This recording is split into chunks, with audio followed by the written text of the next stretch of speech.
Okay, so welcome everyone to our last session of the summer school. I'm Dominik Koller and I'm currently a PhD at Petra Ritter's brain simulation section.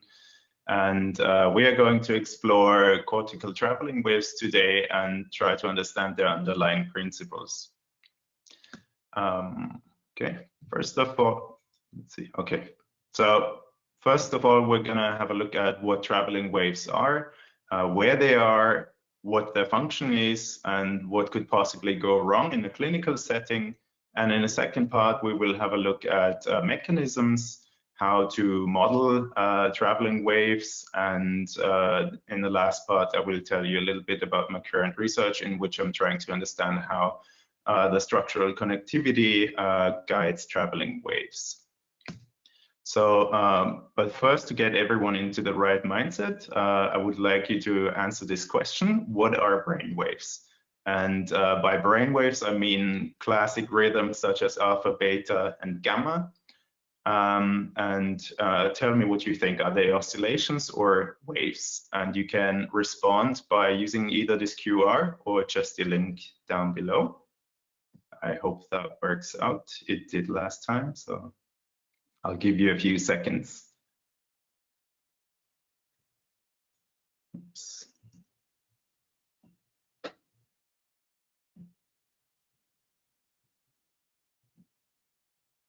So, are there any responses? 100% oscillations for now. Let's give you a few more seconds.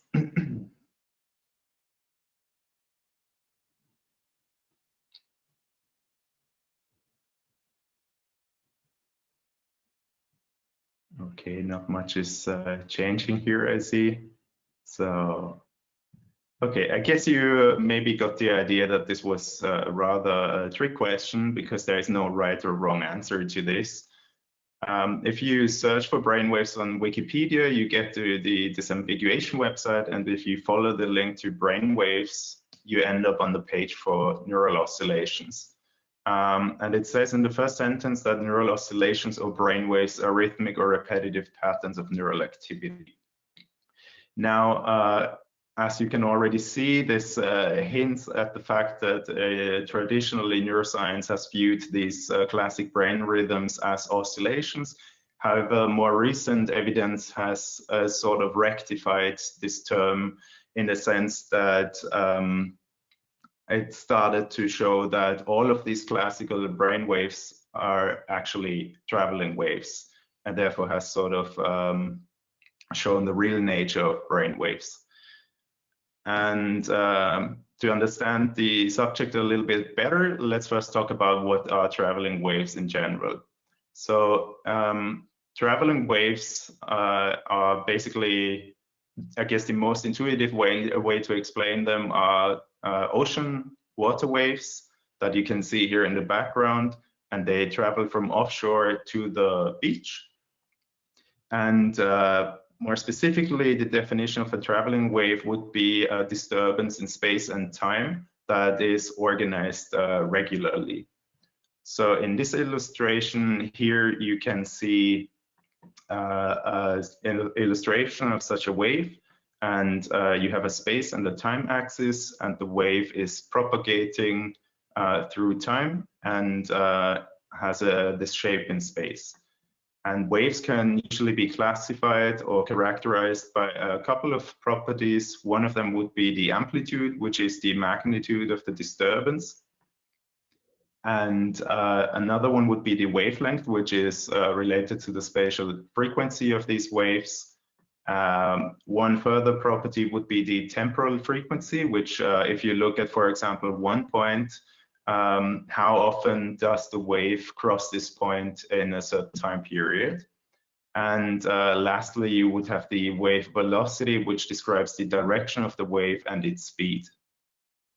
Now, the disturbance doesn't necessarily have to be the water level or the vertical position of water molecules, as it is the case in ocean surface waves, but it could also be For example, as you see here, a disturbance in the color of, in this case, chemical solutions. And this is the so-called Belousov-Jabotinsky reaction. It's a mixture of chemicals, and under certain conditions, they start producing traveling waves in the Petri dish, as you can see here, and which I find is a very beautiful reaction. So there are also chemical waves. And now let's jump to neural traveling waves. And here you see one example of such traveling waves, and in this case the disturbance is in the voltage amplitude across a microelectrode array that was implanted in the visual area MT of marmoset monkey. And as you can see, this microelectrode array is on the order of a few millimeters, so this wave would be an example of a small scale wave. And the wave speed has been estimated at around 0.1 to 0.6 meters per second, which suggests that the fiber network underlying these traveling waves could be unmyelinated axons. All right, and what we see here is, I said, a voltage fluctuation. In this example, you see a 3D reconstruction of an epileptic patient's brain. So sometimes if epilepsy cannot be treated with medication, these people have the option to undergo surgery to basically remove the epileptogenic tissue. And to do so, doctors usually implant an ECOG array, which are the circles that you see projected on top of this brain. They implant such an ECOG array underneath the skull and on top of the cortex. So this has a very good signal to noise ratio. And the purpose of doing this implant is to detect over multiple days where the epileptic seizure originates from, such that once the tissue is located, it can be resected. And in this study, we looked at cortical traveling waves in sleeping patients. And as you can see here, the activity propagates in a rotating wave around the center of this ECOG array. And this would, of course, be an example of a large-scale traveling wave that spans almost across the entire cortex.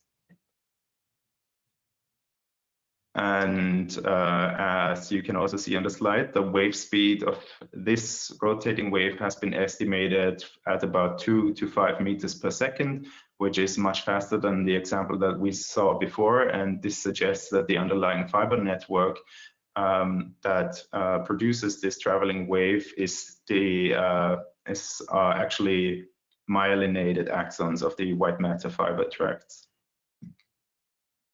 And here in a last example, we see actual bold fMRI traveling waves, and they have been found to be time locked to arousal fluctuations. And as you can see, in this study, they actually found these waves in the cerebral cortex, striatum, thalamus, and the cerebellum. And the authors actually hypothesized that these traveling waves are the basis for the classic functional connectivity networks that we observe in fMRI research. Again, this would be a large-scale traveling wave, and also on a much slower frequency scale. So these are so-called infra-slow bold fMRI waves that are below 1 Hertz. Okay, so if traveling waves are so ubiquitous, why have we not paid more attention to them? And I think the reason for this is that they are notoriously difficult to detect, because typically they vary a little bit, and so you have to look at single trial level traveling waves. And as you might know, traditionally neuroscience has had a problem with single trials because of the contamination with noise.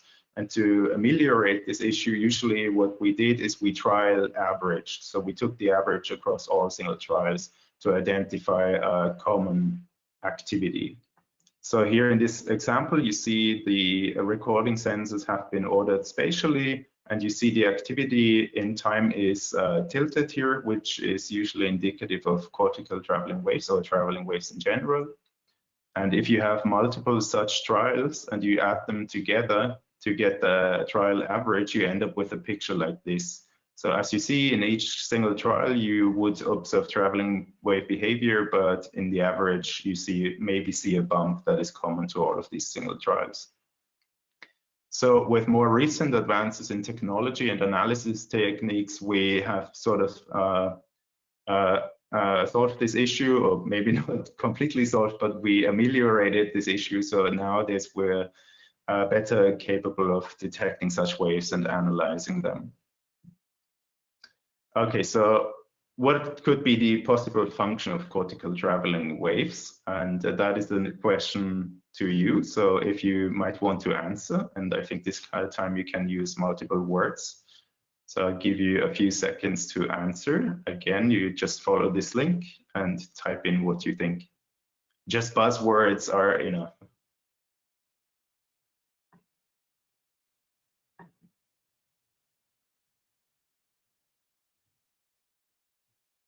So any ideas? Maybe it just doesn't work.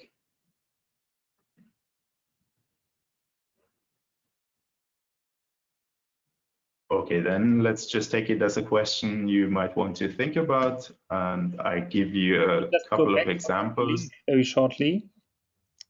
Uh-huh. Or to the QR code, so that maybe people have more time to scan it.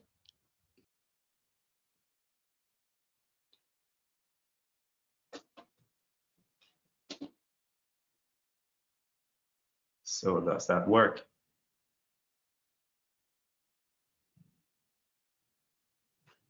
All right, okay, that's a very good one. Okay, I guess we'll work with that answer, and we actually will come to that in a second. So, but first I'll introduce you to a couple of different studies that have investigated the function of traveling waves. In this first study by Davis and Lyle Muller and authors, they have found that traveling waves actually modulate the neural responses and also gate visual perception.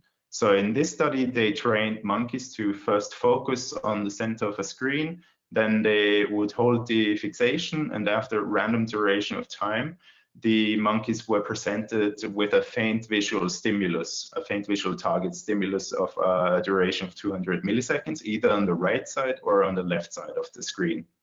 And in turn, the monkeys had to do a saccade to the target, and if they were right, they got a reward.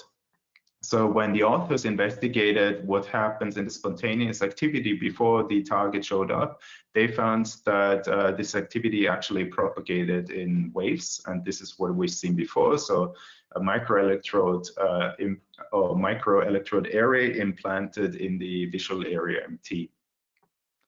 Next, they wanted to know if the more excitable state of these waves actually increases the spiking probability of the underlying tissue. And indeed, they found that the more excitable state of the wave increases the firing rate compared to the less excitable state. In the next question, they tried to address whether the spontaneous waves could modulate the response to the visual target. And indeed, they found if the spontaneous traveling waves aligned their more excitable state to the retinotopic location of the target arrival, then the neural response would be larger, significantly larger, as when the arrival of the target was locked to the less excitable state.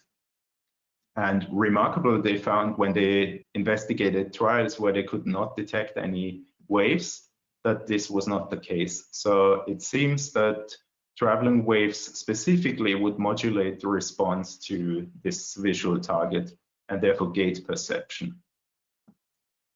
In another study by Rubino and authors, they found that traveling waves could mediate information transfer in the motor cortex. So they trained monkeys to detect, to basically reach for a visual target after a certain delay. And the monkeys saw 8 targets. One of them was visually cued, and after a certain delay, they had to reach for the cued target. So when the target was cued, they again found in the microelectrode array that waves would propagate. And you see this here in this time series. So the waves propagate from the upper left corner to the lower right corner.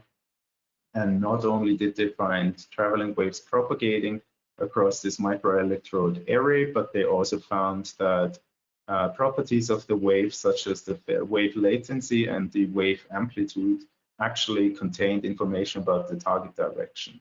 So in conclusion, Rubino and their colleagues suggest that these waves could actually transfer information intra and intercortically. In another study by Lyle Muller, in which I was also involved, we investigated sleep spindle oscillations, which are these 2 to 3 second oscillations of around 11 to 15 hertz that occur in non-REM stage 2 sleep. So if we look at sleep in humans, we usually cycle through a couple of sleep stages throughout the night. And this is indicated in this hypnogram down here. So typically we go from wake to N1, which is a transitory state, a very brief episode usually, and then we progress towards non-REM stage 2 sleep, which is where spindles occur, and they in fact characterize this sleep stage. And then we progress to deep sleep in non-REM stage 3. And at the end of each sleep cycle, we usually go through a phase of rapid eye movement sleep, and then we repeat this cycle. Now, sleep spindles have been shown to be crucial for memory consolidation, which is the process of transferring labile memories into the network of long-term memories of the cortex. And typically, memory processes are thought to be mediated by a process called spike timing dependent plasticity. And for those who have not heard about this mechanism yet, here's a little illustration. So you have a presynaptic and a postsynaptic neuron, and if their spike timing is aligned causally, meaning that the presynaptic neuron spikes before the postsynaptic neuron, then this could lead to long-term potentiation of the synapses. If they are acausal, meaning that the presynaptic neuron spikes before the postsynaptic neuron, then this could lead to synaptic depression.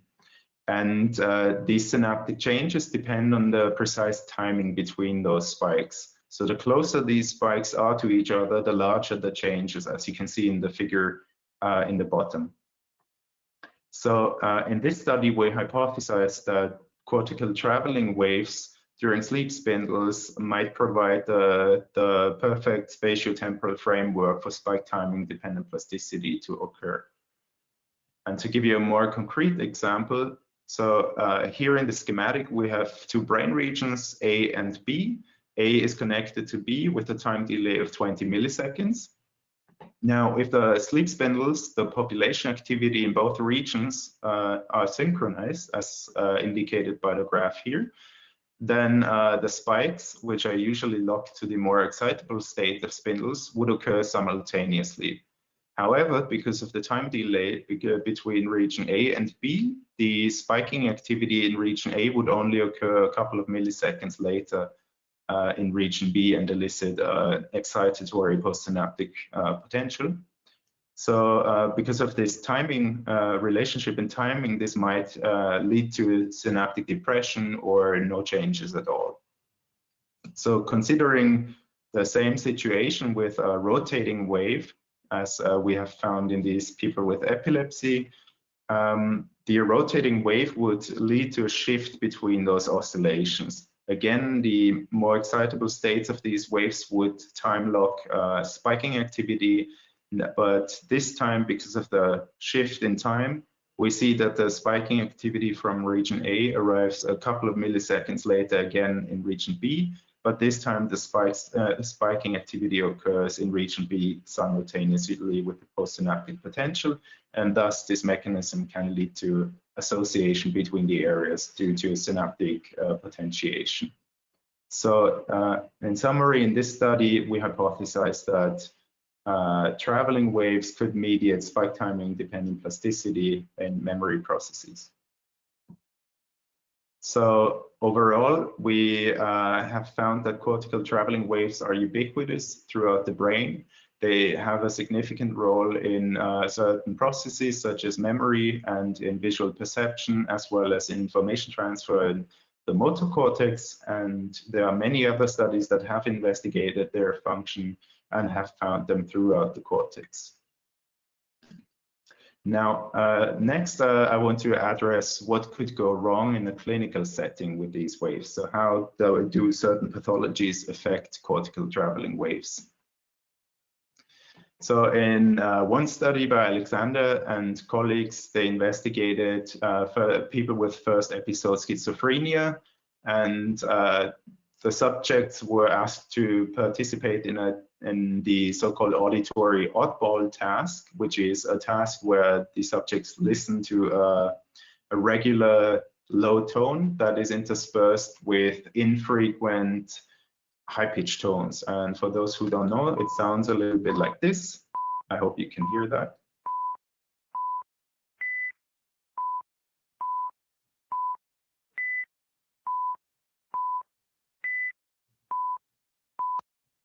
Okay, so I hope you've heard it. If not, there's a high-pitched tone that intersperses a sequence of low-frequency tones. And the high-pitched tone is usually the target and evokes a neural response. And the authors of this study investigated low-frequency oscillations and found that in response to the high-pitched tone, the activity in the EEG was traveling from anterior sides to posterior sides. In most cases, there were also cases in which the propagation direction was in the other direction, but this direction dominated. So when they compared people with schizophrenia to healthy controls, they found that people with first episode schizophrenia actually had lower numbers of waves propagating this anterior-posterior direction, while on the other hand, they had more waves propagating from posterior sides to anterior sides. So in this study, it seems that schizophrenia indeed affects cortical traveling waves and more specifically their direction.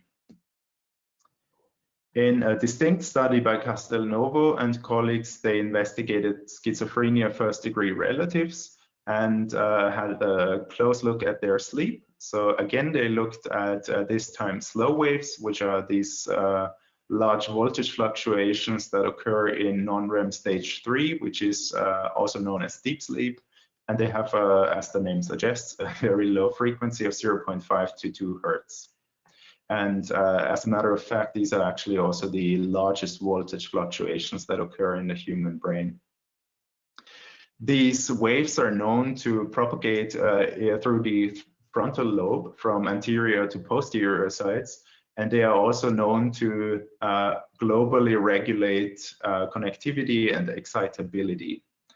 And in this study, they found that people, first-degree relatives of people with schizophrenia, had slow waves that traveled shorter distances compared to the controls.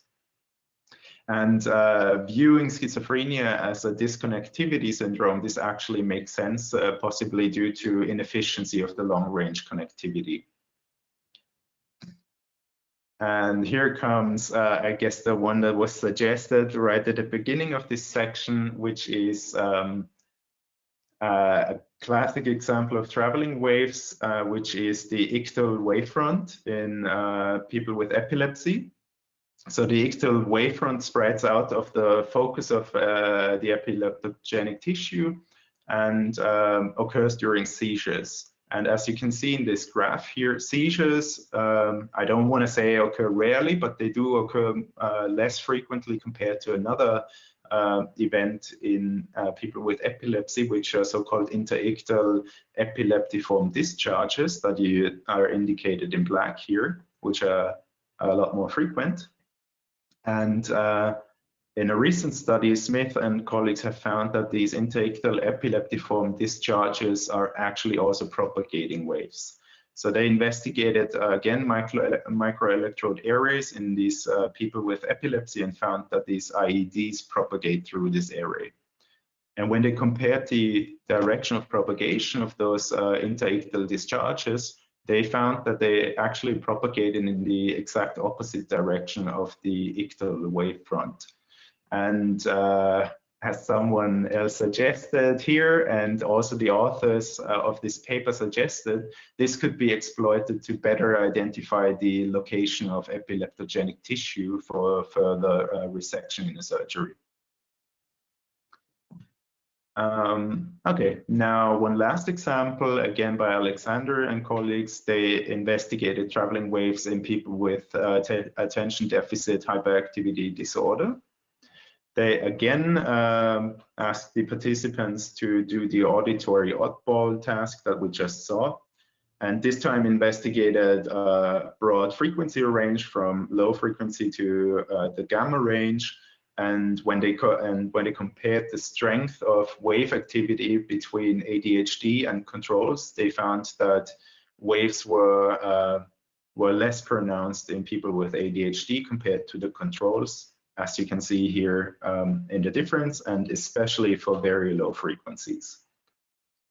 They further conducted an experiment with vision. So they used a continuous performance task in which the participants had to identify repeated letters in a sequence of letters. And again, they found that low frequency traveling waves were less pronounced in ADHD compared to controls.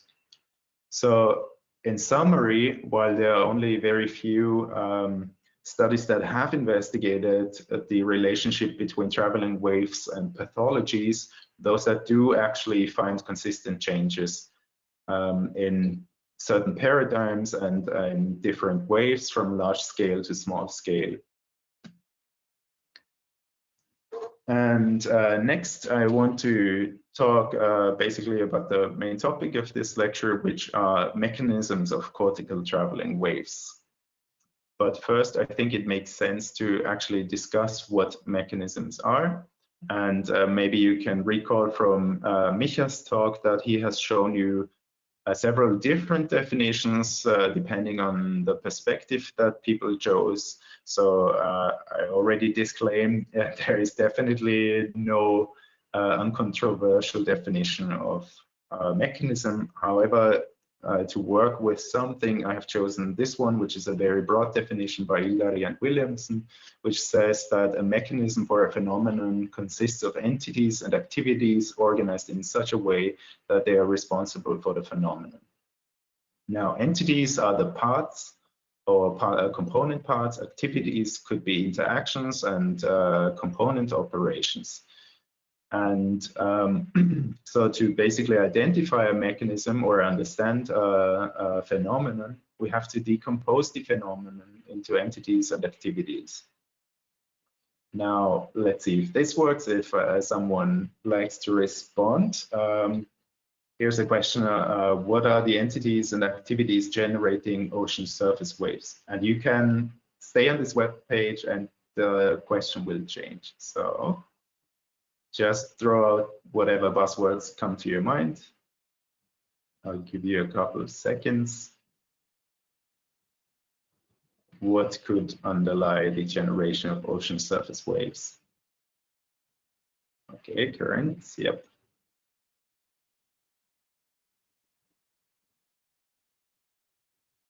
Any other suggestions?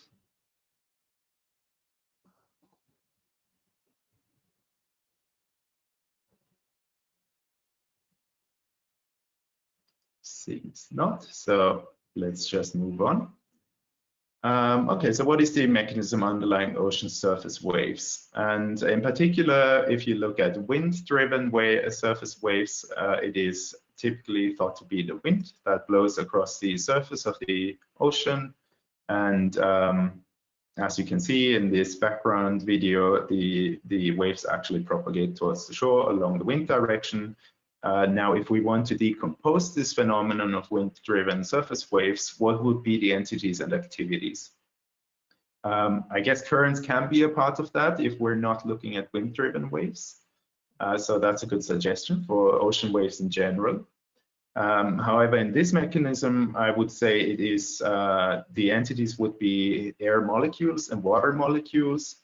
And the activities would be the motion of the air, as well as the interaction between the water and air molecules through friction and pressure.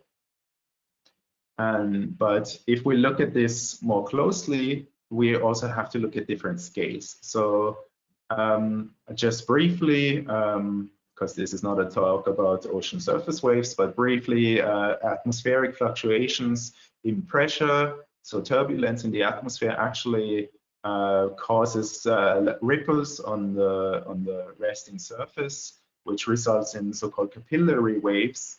And these small-scale waves are then grown or developed into larger waves by the wind. And this involves a second mechanism that results in a phenomenon called sheltering, where pressure differences are created on the leeward and on the windward side of these waves, and those differences then grow these waves further and so on. So this is all to say that mechanisms are difficult to understand, and it often depends on the scale. And I found in a recent article on Physics Today, where they talk about how does the wind generate waves, they actually conclude that the details of how wind transfers energy to waves at the ocean surface remain elusive. So again, it is not easy to understand these mechanisms, and not even for a seemingly simple phenomenon such as ocean surface waves. Okay, and before we jump to neural waves, I want to clarify a term that I have already used a little bit, which is the phase. So the phase is basically a designator of where we are in the cycle of a periodic function. So here we're looking at a periodic function, namely the familiar sine wave. And what is drawn here is one cycle of such a sine wave. And to better talk about where we are in this cycle, we use the so-called phase. And the phase is usually defined in degrees or radians. And in degrees, we talk about a phase from 0 to 360 degrees. So if we say we're at 180 degrees, then we're at the trough of the sine wave cycle. All right. And to put this into context, again, in neuroscience, here again, you see an epoch array that was projected onto this 3D reconstruction, and this is an average relative phase. So you see how the phase increases from the top right to the bottom left. And this systematic change of a phase is usually an indicator of a traveling wave, which is the direction is indicated with this arrow here. So when the authors of this study averaged the waveform along this propagation direction, they got these waveforms down here, and you can see they're systematically phase shifted to each other, indicative of a traveling wave. Okay, so what are the entities and activities underlying neural traveling waves? Again, please just shout out buzzwords.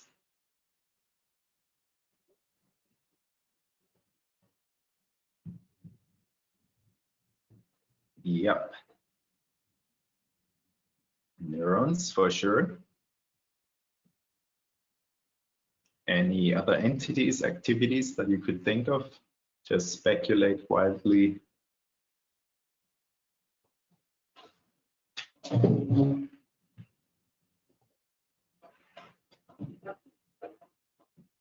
Okay, then let's work with neurons.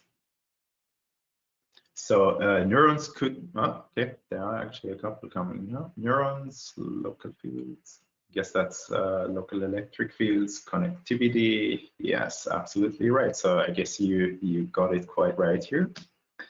Now let's look at those mechanisms. So there are three main mechanisms that drive neural traveling waves, and as you already suggested, here the entities are illustrated with a black open circle. These could be any sort of excitable media, such as neurons or populations of neurons even. And here we have another entity with this sine curve that suggests this is an oscillator. Could be a neural population, could also be a neuron. So neurons can also be oscillators. They have much more complicated periodic functions though. And in this first mechanism, which is called delayed excitations from a single oscillator, we have one self-oscillating entity that successively excites these entities on top here via increasing time delays. So this results in something called an apparent wave, which is usually not considered a real wave, but it does produce the phenomenon of a wave. And the phase shift between these entities can be described with this simple formula. So delta psi is the phase shift between the successive entities. It's equal to 2 pi times nu, which is the oscillation frequency, times delta tau d, the time delay. And of course, we also have connections, as someone suggested. Connectivity is important. And this mechanism has been shown to be the driver of current discharges along the length of electric eel, so the aquatic animal. In a second mechanism, we have propagating pulses in an excitable network. So here you would again have a single oscillator that excites the neighboring entity, and this one excites the neighboring entity, and this one excites its neighbor in turn, again via conduction delays delta tau d. So here the activity propagates a pulse through the network, and again the phase shift can be described with the same formula as above. And this is hypothesized to underlie, for example, the ictal wavefront in epilepsy, as well as the propagation of slow waves during sleep. And the last mechanism is so-called phase-locked weakly coupled oscillators. And this time, all the entities are self-oscillating, as you can see indicated here by the red sine wave in each of the black circles, and they are recurrently connected with some sort of interaction function, gamma. So the phase shift between those is a little bit more complicated, but this is an important mechanism because it has been hypothesized to be the primary mechanism underlying all the major brain rhythms from alpha, beta, and gamma waves. And that's also why we're going to have a closer look at this mechanism specifically. So the weakly coupled oscillator mechanism is based on two main assumptions. The first assumption is that we have, as we already saw, self-oscillating entities, and this is here shown with a fast spiking model neuron. So we see the membrane potential that is repeatedly showing spiking activity. So this is a more complicated periodic function, and as already said, we can kind of relate this periodic function to its phase. So down here we see the phase, which starts here at the spike. We increase through a cycle to the next spike, then we jump down and increase through the next cycle, and so on and so forth. So the first assumption is we have self-oscillating entities. The second assumption is that these oscillators are weakly coupled. And when I say weakly coupled, I mean that they do not disturb their limit cycle or basically the shape of the oscillation or their amplitude. And this again is illustrated here with the membrane potential of this fast spiking model neuron.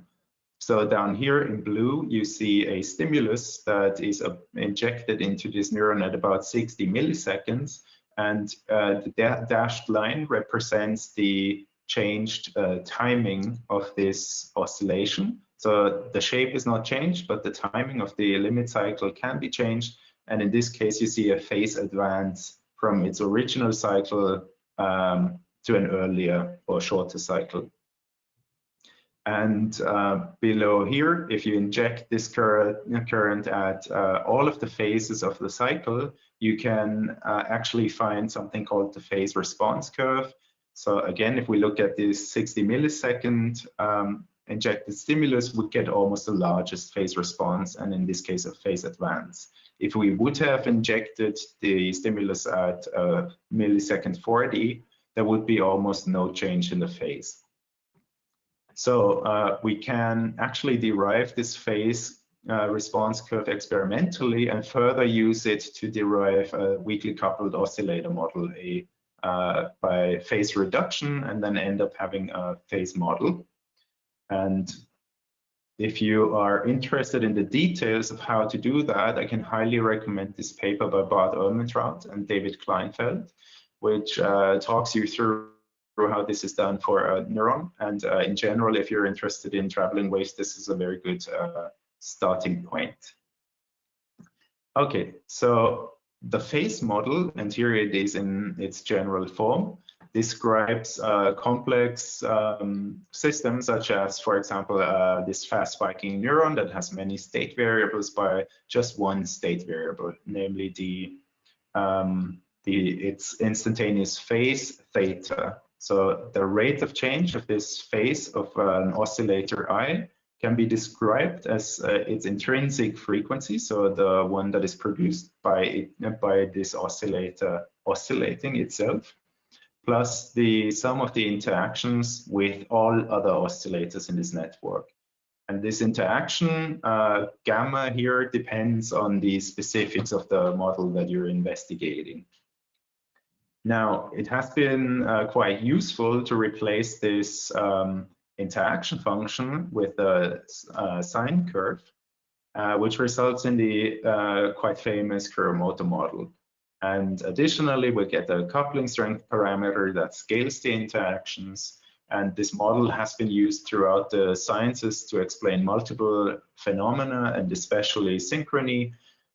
For example, in the flashes of fireflies, or as in this example, which I think you have seen in Micha's presentation before, where the person initializes these metronomes at random phases, and they are coupled mechanically through the styrofoam board and the two cans below. And through this weakly coupling, they start synchronizing over time. So now they have almost achieved synchrony. And this phenomenon, for example, can be explained with a phase model, such as the Kuramoto model. Now, let's get to the real question here. How are we modeling neural traveling waves? And this can easily be done in TVB. So here we set up a two-dimensional grid of these black circles. And each of these black circles can be a neural mass model. It can be as abstract as the Kuramoto model, or more biologically realistic, such as the Wilson-Cohen or the Janssen and Ritt model. But for the sake of the argument, and because we're working with phase oscillators, we're going to use the Kuramoto model here. So each of these black circles is a Kuramoto oscillator.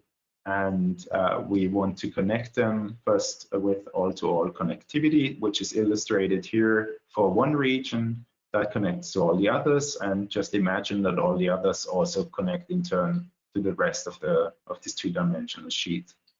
Now, if you simulate this, and I create a simulation with an intrinsic frequency of 10 Hertz, and I initialize the phases at random at the beginning of the simulation. And this is what happens. So very quickly, the random phases synchronize and the entire sheet oscillates in synchrony. So obviously, this is not what we wanted. This is not the traveling wave we hoped for. But if you think about it, what we saw before is a recurrent network with its nearest neighbors. So this is what I implemented here. This time, each of the oscillators is connected to its nearest neighbors with the simplest form, the von Neumann connectivity. So each oscillator connected to its immediate neighbors. And let's see what happens if I simulate this model. So as you can see, there are a couple of clusters of synchrony emerging, and they propagate through the sheet. So indeed, we do get traveling waves in this two-dimensional model of neural tissue. And now you can see the waves quite clearly. Okay, so let's go one step back and look at something different. So again, we have all-to-all connectivity as indicated again for the single region, but this time we also use distance-dependent time delays. So this region affects the outside region, like at one of the corners, with a longer delay than regions that are closer to this region. And let's have a look at what effect this has on our model. And in fact, you see traveling waves emerging very quickly. So it looks like we have discovered another mechanism that can actually produce or allow the emergence of traveling waves in a system where we even have all-to-all connectivity. So we have now two mechanisms. One of them is nearest neighbor coupling. This one is distance-dependent time delays. So what happens if we combine the two in one model? Do they interfere with each other or not? And as you can see, even in this case, they produce clusters of synchronized activities. The area is partially synchronized and propagates through space. So with these mechanisms combined, we still get traveling waves. Now, if we turn to biology, what we usually see is a distance-dependent connection strength, and this has been replicated throughout different species for mouse, Drosophila, macaque, and humans, for example. And you see as the distance between neurons or brain regions is increased, the connection strength decreases. And not only does the connection strength decrease with distance, but also the connection probability. So the further two brain regions are apart, the less likely they are connected. And to make our model a bit more realistic, we're going to use this distance dependency and produce a network as illustrated here for one region again. So this time we have distance-dependent connection probability. So as you see, the further the regions are away from this region, the less likely they're connected. And the closer they are, the more likely they're connected. In addition to that, the strength decreases as if regions are far away, which is shown here in deep blue. And the connections are stronger if they are closer, if the regions are closer to each other, indicated here by yellow color. And on top of that, we have again distance-dependent time delays. And for this model, I also increased the spatial resolution. And this is what it looks like. So again, traveling waves emerge. In this case, we almost see rotating waves emerging. And yeah, so let's step this up one notch. And we basically use the same synthesized distance-dependent connectivity, this time in brain regions embedded in three-dimensional space. And here's what this looks like. So we're looking at more than 10,000 oscillators right now. And you can see pretty quickly from the random initial states, these 10,000 oscillators organize in a way to produce traveling waves. As you can see, they're large wavelength almost across the entire cortex and happily propagating through the brain network. Now, as you see, if you have empirically realistic distance-dependent connectivity that you would find empirically in the brain or in neural tissue, you already have the preconditions for traveling waves to emerge. So most of the time, if you use TVB and you use the structural connectivity, you already have the prerequisites for traveling waves to emerge. And many models can actually produce traveling waves. Okay, and I think now it's time for a little break. So I guess I'll see you again in a few minutes. I don't have the Leon. Do you have the time right now? Or just okay, 17. So let's say half past, maybe. Yeah, it depends on how long your talk will still be. It's not much longer. So then maybe. Yeah, let's have a 5-minute break and. Sure.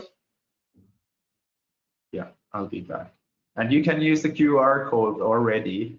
It will be the last question showing up, but on the next slide, there will be a new question coming, which is then updated on this website.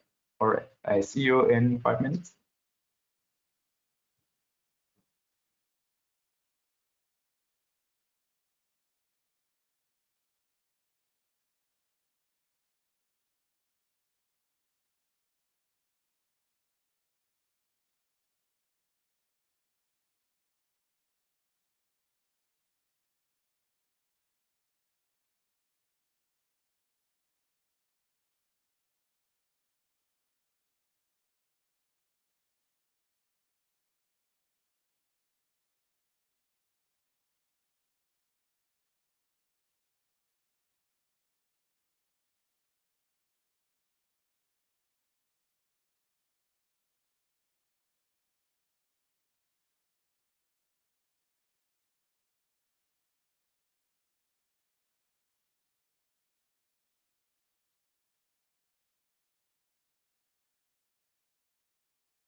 Okay. Welcome back, everyone. Let's continue with the second part.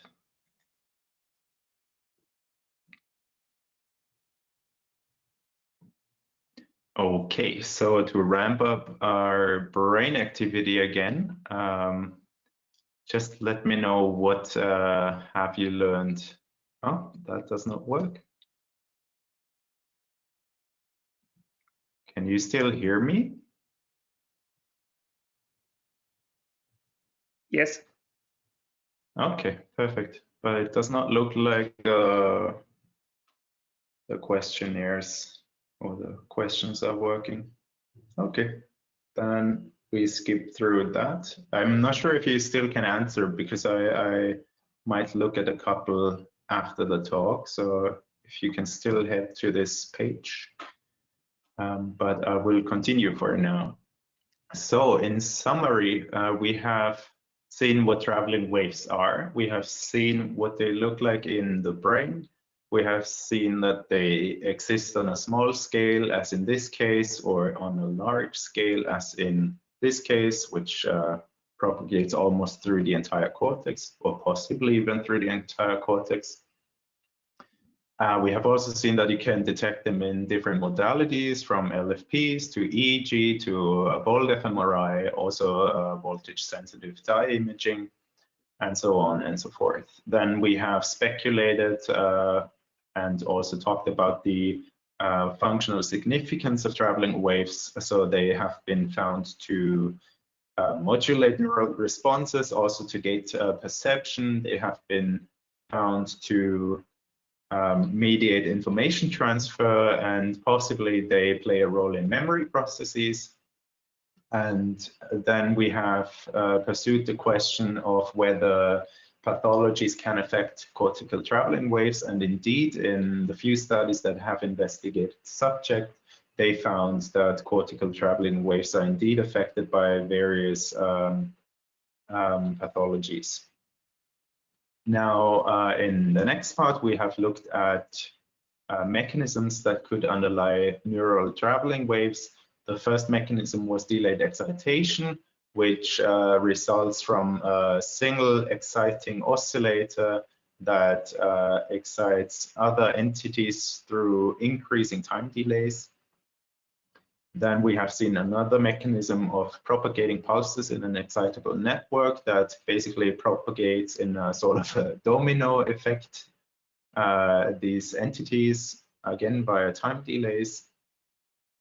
And the last one, and a very important one, phase locking in weakly coupled oscillators, where each entity is self-oscillating and they affect each other only weakly, so they do not distort their limit cycle, but only influence the timing within the limit cycle. And furthermore, we have computationally investigated mechanisms in weakly coupled oscillator model, and we found that in particular the connectivity, like nearest neighbor or distance dependent connectivity, is important for waves to emerge. We have also seen that time delays, distance dependent time delays, can achieve the same effect. And we also saw that realistic brain connectivity, which is distance dependent and has distance dependent time delays, also results in the emergence of traveling waves. Now, in the second part of this lecture, I want to explore with you how the human connectome could direct cortical traveling waves, which is my current research project for my PhD. And to give you a little bit of background on what determines the direction of traveling waves, previously people have investigated coupling strengths and frequency in these oscillator networks and found that those can or could influence the direction of traveling waves. In one particular study by Bart Ermentrout and colleagues, they computationally modeled propagating waves in the olfactory bulb of a mollusk that you see here on the left. And on the right, you see how the waves propagate. So they start in the left upper corner, and through the time series, you see that they propagate to the low right corner. And they hypothesized that a frequency gradient could underlie these traveling waves. So they sliced along this propagation direction, which is consistent in this animal's olfactory bulb, and electrophysiologically determined the oscillation frequency of these isolated slices. And across the base and apex of the olfactory bulb, they've indeed found that isolated oscillation frequency increases. Now, for the computational model, they used bursting cells and a layer of neuropil cells, but we're going to ignore this layer and focus on the bursting cells. So here the bursting cells were connected by nearest neighbor connectivity. So this would already allow the emergence of traveling waves that could possibly go any direction. But since they wanted to model what's going on in this animal, they had to achieve a consistent propagation direction. And the way they did this was by a gradient of bursting cell coupling strength, which in their specific case modulated along with their specific interaction function would result in a frequency gradient that then consistently produces a traveling wave direction. Now, seeing this research and also from my own research during my master's thesis, I got this idea that coupling strength gradients could also direct traveling waves. So I wanted to investigate if this is in particular the case in the human connectome and in humans. To start very simple, I have created again a two-dimensional network of Kuramoto oscillators, very similar to what we explored before. And here we have distance-dependent connectivity as well as time delays. However, this time the connection strength varies from left to right, which is indicated here by the int strength. So by int strength, I mean the sum of afferent connection strengths. So for example, if you look at one of the oscillators on the left, they receive very weak connection strengths. And on the right, with a yellow color, these oscillators receive connections with a very strong connection strength. So the hypothesis would be that propagating waves emerge in this network due to the nearest neighbor connectivity and then follow this gradient from left to right. And when I simulated this model, again with an intrinsic frequency of 10 Hertz in the alpha range, and I initialized the simulations randomly, this is what happens. So waves emerge pretty quickly, and as you see, they indeed follow this in-strength gradient quite faithfully throughout the entire simulation duration.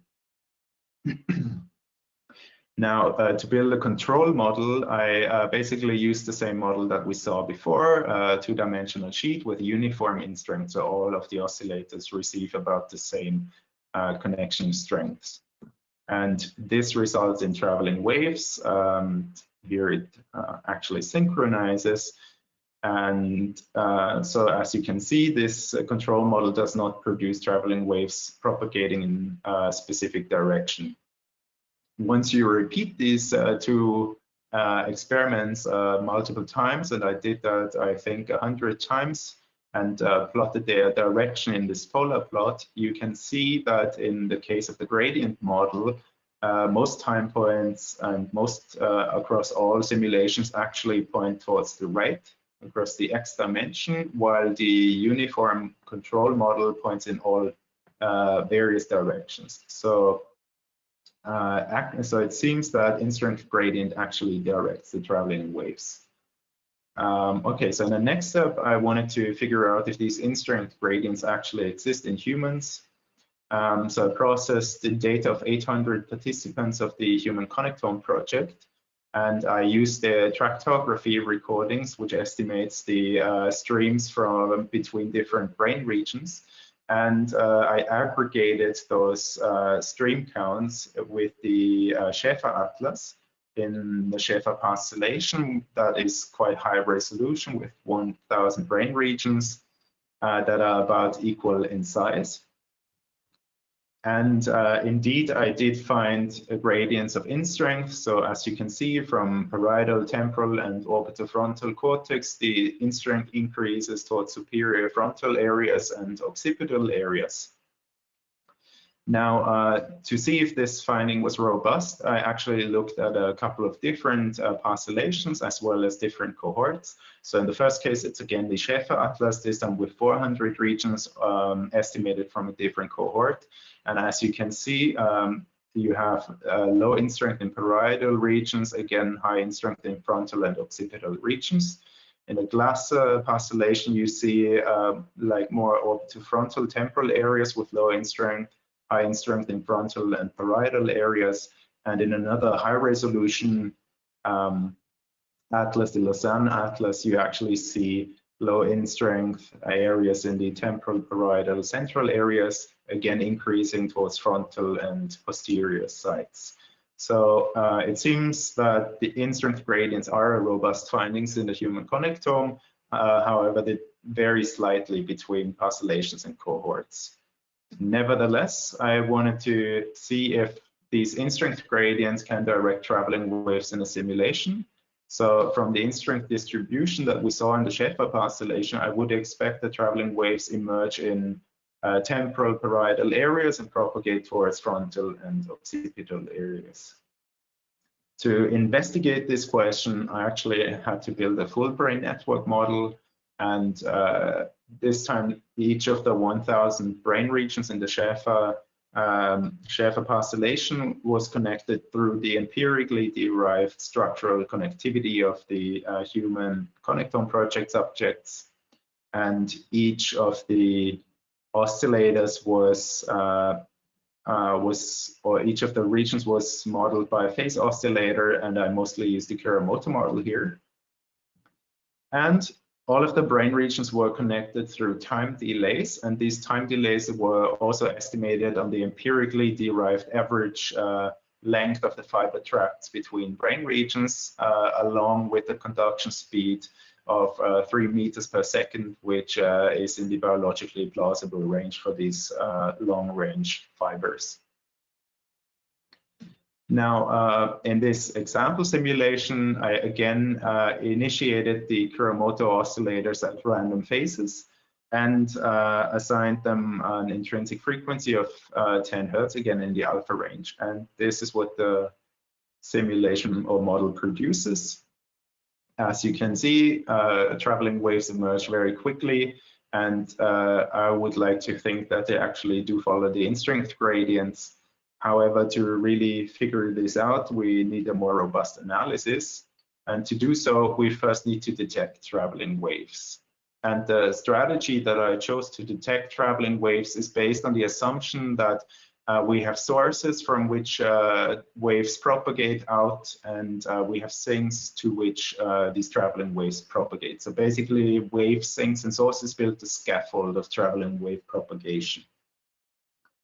And to illustrate how we detect such sinks and sources, I constructed surrogate data. So here you see an example in which I put a source on the orbitofrontal cortex-ish, and also a center of rotation on top of the cortex, but we will not talk much about that one.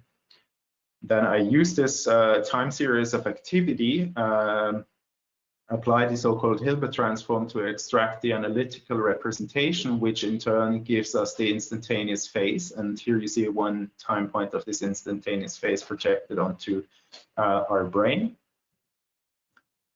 Next, I compute the phase gradients of the instantaneous phase, which results in this vector field that you see on the right. And you can see how the arrows stream out of the source and rotate around the center of rotation. And in the next step, to actually quantify if this empirically derived phase gradients are systematic, I used a template matching algorithm where I have idealized phase gradient for basically a neighborhood around a brain region, and I compare this idealized phase gradient to the empirically derived phase gradient. And when I say compare, I mean I computed the angular similarity, which is a measure that tells you how aligned these arrows are. And for example, angular similarity of 1 means that they are fully aligned, 0 means that they are not aligned at all, and -1 means that they are aligned but in the opposite direction. So if you do this template matching for each brain region, you get such an angular similarity map. And here the local minimum identifies the source. Now, of course, you have to distinguish sinks and sources from random random noise. So what I did is I used a statistical procedure called permutation testing, in which I shuffled the original activity 1,000 times randomly. I repeat this procedure, and then you get out a distribution of angular similarities to which you can compare the angular similarities of the original sources and sinks, and that identifies significant sources and sinks. And I designated a time point to exhibit traveling waves if there was at least one source or one sink. And of course, if you actually apply this to one of the simulations that we saw before, or actually, in fact, 100 simulations like the one that we saw before, and you detect waves and identify significant sinks, this is the picture you get out. So you can see that significant sinks cluster in frontal areas and occipital areas, and on the right, you see the proportion of time specific brain regions involved or actually shows a significant sink. So you can see that on all time points across all 100 simulations, here in the occipital cortex, one brain region is a sink for 80% of the time. Looking at sources, they are a bit more diffuse, so they are kind of located or clustered in the orbitofrontal cortex, parietal cortex, and kind of at the midline of the brain. The proportion is a little bit less. That's probably because the sources are a bit more diffuse than the sinks here. Nevertheless, this looks pretty much like what we would expect. However, to visualize this even better and make the comparison to the in-strength gradients easier, I used a technique from fluid dynamics, namely the so-called Helmholtz-Hodge decomposition, where that basically states that you can decompose any vector field into a diverging component and a curl component. And this diverging component is associated with a flow potential that you can see here. And as you can see, the maximum here of the flow potential corresponds with the source. This is what you would expect. And also the curl component is associated with a curl potential, of which you can take the gradient and then rotate it by 90 degrees to get the rotating field. This was in 2 dimensions, not in 3 dimensions, but okay. And now if you apply this decomposition to get the flow potential for all time points across all 100 simulations and average these flow potentials, this is what it looks like. And as you can already see, this clearly looks like a gradient as the one we've seen before. So waves would flow out from parietal, temporal, and orbitofrontal regions and propagate towards frontal and occipital regions. Now, if you correlate such a flow potential per time point with the in-strength gradients, this is what you get. Here you see the average of these correlations across all 100 simulations for the left and the right hemisphere. And as you can see, this pretty quickly after the randomly initialized phases have started to produce traveling waves, settles at a strong correlation of about -0.7. So indeed, it seems that traveling waves emerge in such a model, and they do follow in-strength gradients. Now, to really see if the in-strength gradient is what determines the propagation direction, I built a control model where I shuffled these connection strengths within the existing topology, everything else being equal. And you can see it looks quite incoherent first, then starts to synchronize. Applying the detection method to this model showed that only 2% of all time points across all simulations produce traveling waves. In another control model, I tried to preserve the distance connection strength relationship while destroying the in-strength gradient. So here I basically fit an exponential model to the empirically derived distance connection strength relationship of the human connectome project subjects. And I used this exponential model to synthesize a surrogate structural connectivity. And this is what this model looks like. So here you see waves emerge, very strong ones. You see a clear rotating wave here. Yeah, so this is definitely strong wave activity, and as a matter of fact, the detection method identified waves in 98% of all time points across all simulations. This becomes very clear in the wave flow potential. So you see waves flow from frontal to parietal or posterior areas. So, and while this does not reflect the empirically derived in-strength gradients, this of course does follow the in-strength gradient distribution that was created by applying this exponential model to the specific three-dimensional embedding of these brain regions, which you see in the bottom here.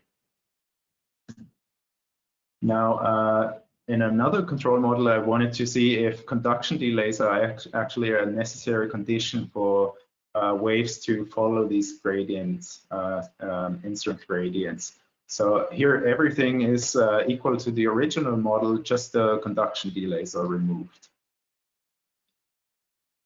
And as you can see, the activity seems quite incoherent at first, but now you can already see that there are smaller waves emerging.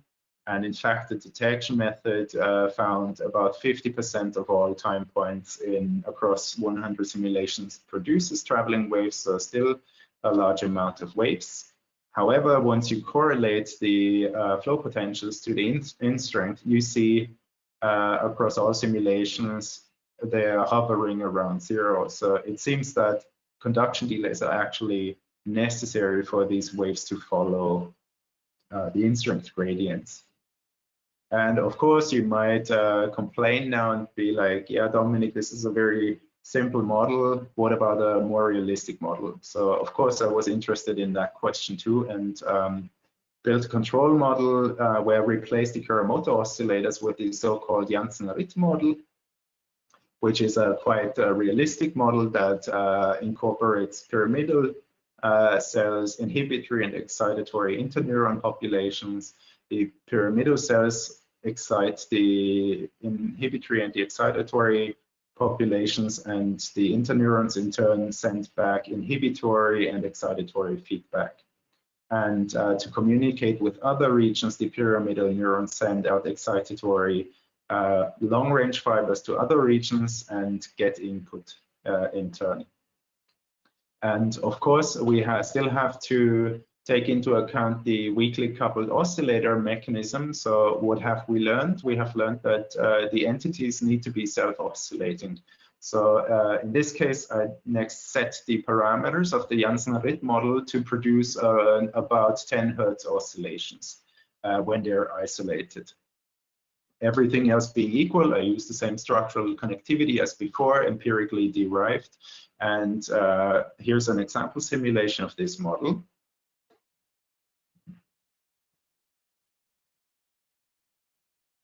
So as you can see, this model does produce very strong waves. And again, I like to think that they do follow the in-strength gradients. As a matter of fact, if I applied the detection method to this model, I found that 90% of all time points across all simulations did produce traveling waves. And if we have a look at the wave flow potential, we do see clearly, this is again the average across all time points and simulations, that again a similar pattern emerges. And in the correlation of in-strength and flow potential, we see that after a while this model settles at a correlation of -0.4. Now you might say this is quite low, but I can already tell you that if I changed one parameter, namely the conduction speed, still within the biologically plausible range, I could crank this up to -0.8. So very strong correlations. So in summary, even with a highly biologically realistic model employing the structural connectivity and the realistic neural masses, we still see waves emerge, and they do follow the in-strength gradients. Now, returning to the Kuramoto full brain network model, I wanted to understand how the parameters affect wave emergence. So I investigated intrinsic frequencies of 1, 10, 20, and 40 hertz, so corresponding to the main brain rhythms of delta, alpha, beta, and gamma. I also varied one free parameter of the Kuramoto model, namely the global coupling strength, and the conduction speed, which determines the time delays between the brain regions. And here I chose a range from 1 to 10 meters per second, which is the biologically plausible range for white matter fiber conduction. And as a metric, we have in the first row the proportion of waves.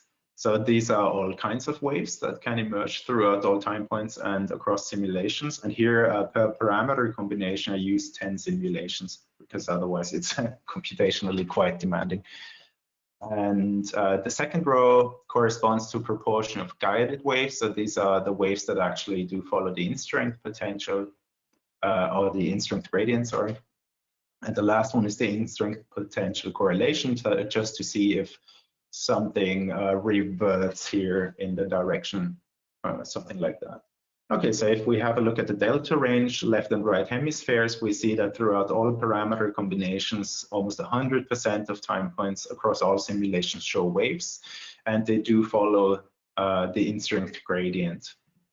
Now in the alpha range, we see that at low coupling strength and low conduction speeds, region emerges with fewer waves, and they don't seem to follow the in-strength gradient. However, most of the combinations still result in almost 100% waves and do follow the in-strength gradient.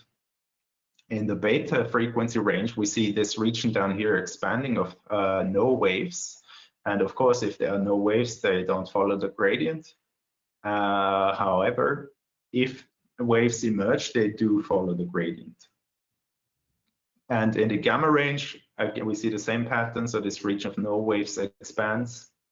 Again, if waves emerge, they also do follow the gradient. So again, to sum up, we have shown in this full brain network model that the empirical structural connectivity allows the emergence of waves and gradients of in-strength in this empirical structural connectivity actually guides the waves from temporal parietal areas to frontal and occipital areas. Okay, so now you might wonder, is there actually any evidence of these traveling waves in humans? And this is a quite challenging experiment to do because you have to have quite a whole coverage of the brain and electrophysiological measurements, which, as you've heard, is anyways challenging to detect waves in. Plus, you need to associate the activity somehow to the brain regions associated with the structural connectivity. And this is quite challenging to do. Nevertheless, there is already some evidence out there that suggests our brain network model has actually some legitimacy. And here is, for example, one study by Hallgren and colleagues where they investigated alpha traveling waves during resting state in people with epilepsy. So again, they had ECOG areas implanted, as you can see here for one patient. And they averaged the phase map here and projected it onto the ECOG area. And as you can see, waves in the alpha range propagated from parietal areas to posterior sites. The same was true for another patient here. They propagate again from temporal parietal areas to the occipital lobe. And they have found this pattern throughout all their subjects. If the ECOG area was actually implanted a little bit more anterior in the brain, they found the pattern flowing from, or waves flowing from parietal areas to frontal sites. So this is very much in alignment with what this full brain model suggests. And in another study by Zhang and colleagues, they investigated alpha and theta traveling waves during a memory task. here is what they found. So you see these little arrows, which represent the propagation direction. And also in this study, they found that waves emerge from the parietal cortex and travel to occipital and frontal areas. And not only did they find a qualitatively similar propagation to our model, but they also investigated the distribution, spatial distribution of the frequency of these brain regions, or that was measured on the ECOG electrodes. And as you can see, this they in fact found a frequency gradient from high frequencies in parietal and temporal areas to low frequencies in frontal and occipital areas. And quite remarkably, our full brain network model produces the same frequency pattern. Now, if you recall, we initially set the intrinsic oscillation frequency of all of these oscillators to a homogeneous 10 Hertz. So, but it seems that the combination of coupling strength gradients along with time delays actually suppresses the effective frequency of these oscillators until they settle in this phase-locked state. And that produces lower frequencies in frontal areas and in occipital areas, while the frequency remains close to 10 Hertz in parietal, orbitofrontal, and temporal areas. So as you see, there's already some evidence that experimental evidence that this model could have some value in predicting traveling wave behavior. And to conclude, so cortical traveling waves seem to be ubiquitous throughout the brain. We have seen a couple of mechanisms that might underlie neural traveling waves, such as delayed excitations, pulse propagation, and phase locking in weakly coupled oscillators. And finally, we have seen that the structural connectivity gradients might actually direct traveling waves. And that's it. So I'm happy to receive thoughts, ideas, and questions. And if you have any specific comments, please, again, you can use this website to say something, and I will have a look at this later after the talk. Okay. Any questions, thoughts, ideas?